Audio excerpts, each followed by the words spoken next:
Now, in one of the earlier music theory classes I made, we talked about solfege. Solfege was a way to have a name for every scale degree, but there's another way to do that same thing, and it is important to know. So let's just go back to our friendly C major scale here.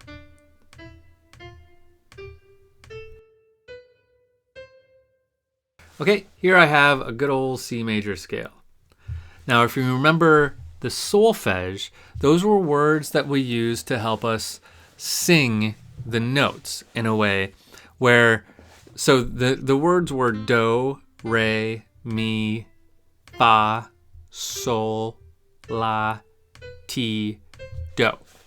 Now, we don't always use solfege for that.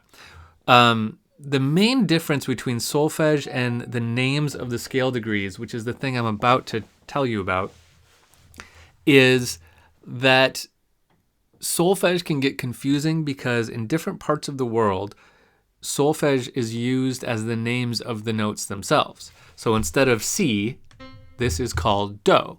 So depending on where you are in the world, this might be called do, and this might be called re. Where I am, which is in the United States, we call this C and we call this D. So solfege can get a little confusing that way. When we're working in music theory, we talk about notes of a scale in three possible ways. One is the names of the notes, C, D, E, F, G, etc. Another is the scale degree, so 1, 2, 3, 4, etc. And we just use numbers for that. We use numbers with a little like a caret over the top.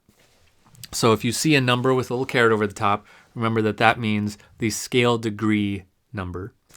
And then the third way is the names of the scale degrees themselves. And the reason this is important to you is that, well, for one, if you're looking at a music theory textbook, you're going to encounter these words, and I want you to know what they mean. Number two is that the names are not arbitrary. They actually tell us some important qualities of each note of the scale. So they're important to at least be familiar with and consider why they're called what they're called. So these are just like words that some of them we've seen before. For example, tonic is 1, right? So in solfege, this is do, but in the naming of the scale degrees, this is called tonic. And tonic means kind of a lot of things. It means home.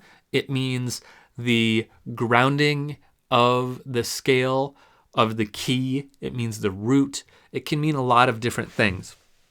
So that's why we care about this scale degree names issue. I didn't go into it earlier because I didn't want to confuse you with more stuff in the previous classes.